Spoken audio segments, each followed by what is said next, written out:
Alright, I've got an 1850 battle report. I've got Grey Knights with Eldar allies against screwed up Eldar. On my side, I've got, on the Grey Knights, I've got an Ordo Malleus Inquisitor in there with a hammer and Terminator armor, side cannon, level 1 Psyker. By the way, he's got, I just went with Prescience for him, level 1 Divination. 5 Paladins with 2 side cannons in there. 2 Dread Knights with heavy incinerators. Heavy bolter, Razorback with Cybolt ammo and searchlight. And this is actually another assault cannon Razorback instead of a Rhino with Cybolt ammo and searchlight. For my inside, I've got 2 5-man strike squads with side cannons in each of these Razorbacks. I'm sorry, one has a 6-man squad with a hammer, Mastercrafted Storm Bolter on the Justicar and a side cannon. And then in reserve, I've got a 5-man strike squad with a side cannon. Also in reserve, for part of my Eldar allied attachment, is 2 jet bike squads, 6-man spiders. And on the board, I've got the Wraithlord with 2 Bright Lances Flamers and the Avatar, just stock. Alright, so what he's got is 3 Serpents here. These are all Scatter Laser, Shuriken Cannon, with 10 Dire Avengers with Power Weapon and Shimmer Shield each inside. He's got 2 Bright Lance Wraithlords with Flamers or Shuriken Catapults. Flamers on both. And he's got 2 Farseers. His Warlords in the far left one, other Farseer in the middle one, and he's got a whole bunch of good powers from Divination. And we're rolling the Scouring, and so our objectives are as such, and we ran out of the little guys, so this is actually a 3-point objective right here in the middle. Alright, so I failed to seize. He won to choose sides and first turn, which is par for me. And I failed to seize, so he's going to have turn 1. End of Eldar, top of turn 1. He just moved his Wraithlords around a little bit, just kind of shuffled the Serpents a little bit to the side, cast a bunch of his powers, and they all went off.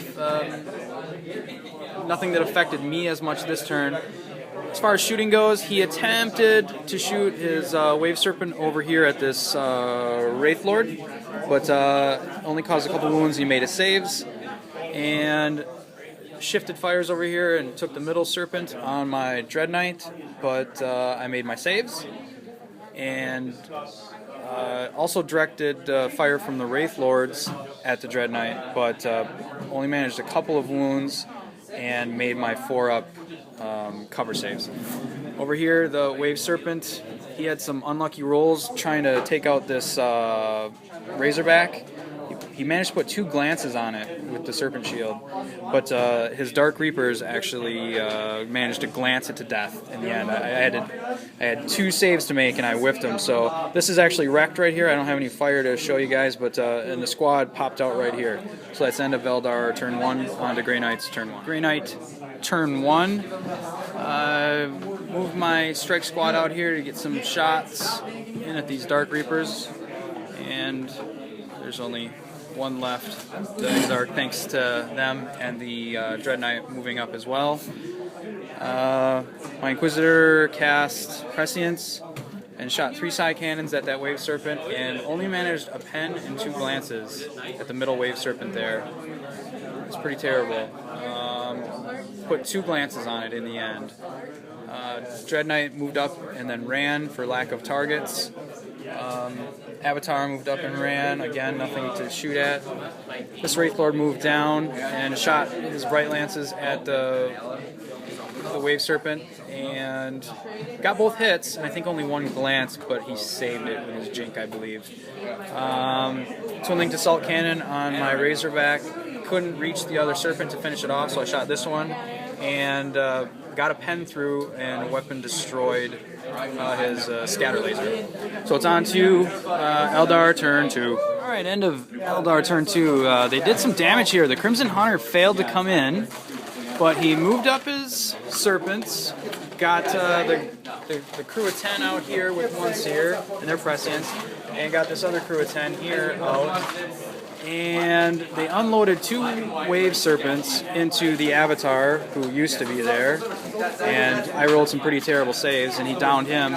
And then these little buggers unloaded their prescient shots into my Dread Knight, and they put like 5 Rens on him. And between them and one of the Wraithlords, they downed the Dread Knight. This guy, however, he took a wound, but he took all the shooting from the Wave Serpent and these guys, and they did some Rens as well. But he rolled some saves like a boss, thanks to my little toe hold here. And he shot one of the Wraithlords at him too, and hit with, I think, both. So on to Grey Knight turn 2. All right, end of Grey Knight turn 2. Strike Squad came in, Spiders came in, and 1 unit of jet bikes came in. When the jet bikes came in, I just moved them up here and then eventually flatted them out toward the end of the board. I had some decent things going on here. This Strike Squad here, for lack of better targets, finished off the Exarch up in there. The Warp Spiders did their job. They scattered. I wanted to get them right behind the Wave Serpent, but they scattered way off over here. Used my battle focus to get butt shot at the Serpent, and they took it out. And that allowed the Dread Knight here to use his flamer, or his incinerator, to torrent that squad down somewhat. This Strike Squad dropped in next to the Servo Skull and shot at them as well. My Paladins finally brought their side cannons to bear and crushed that Wave Serpent. And I didn't really think it was going to happen. I thought I was going to have to assault it, but his Bright Lances actually snuck a pen through and then exploded it and killed like 4 dudes, something like that, in the explosion. And then the twin-linked assault cannon from over here killed a few more. They no longer have their Exarch with their power shield, shimmer shield. So now it is on to Eldar turn 3. Alright, after Eldar turn 3, he moved his Avengers over here, wiped out my Spiders, shot some Avengers, I can't remember, shot 2 units of Avengers, I think, at this Strike Squad here and wiped them out. He's been pretty lucky with his rending rolls. Crimson Hunter came on, killed 2 Paladins with that. Lucky for me, all 4 of his Bright Lances on his Wraithlords whiffed. Otherwise, I'd have had a few less pallies there probably. So it'll be on to Grey Knight turn 4. Sorry, end of Grey Knight turn 3, not 4 like I said last time. Dread Knight moved up and flamed this unit. I forgot they had the 4 pinball save on his Dire Avengers back there, and I only killed 2. Just ran these guys up behind the rock.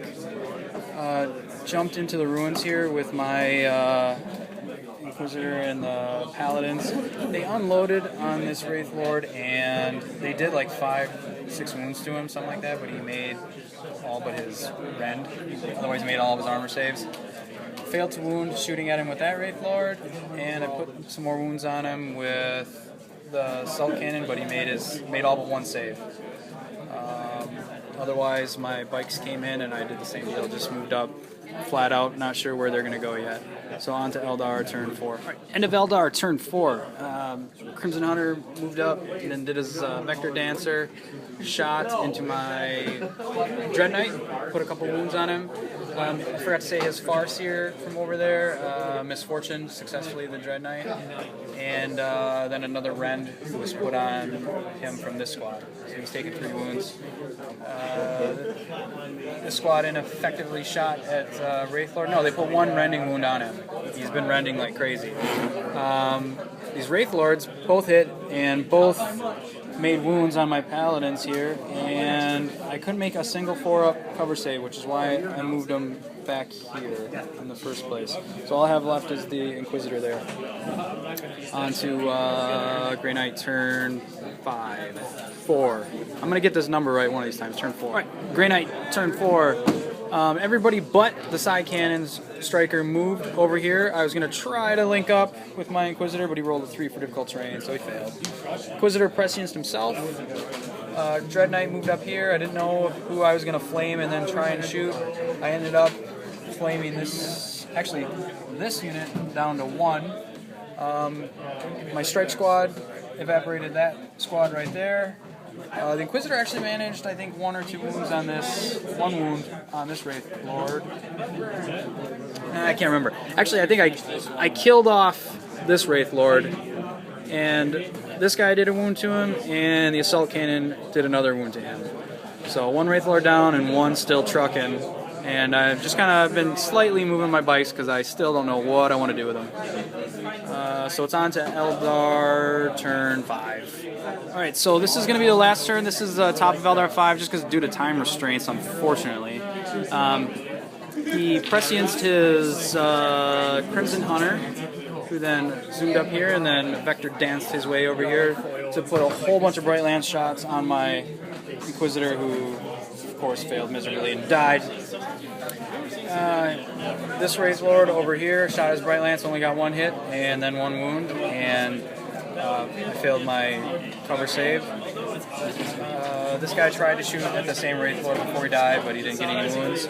These guys, following suit the entire game, put like 4 or 5 Rens on my Dread Knight, and he was misfortuned anyway, so he was going to die anyway, but that was a lot of Rens that they couldn't make. So on to Grey Knight, bottom of 5. So we just did the movement. There's really no need to shoot and do all that jazz, just because of the way the movement worked out. This strike squad shuffled up to snag the 4-point objective right there.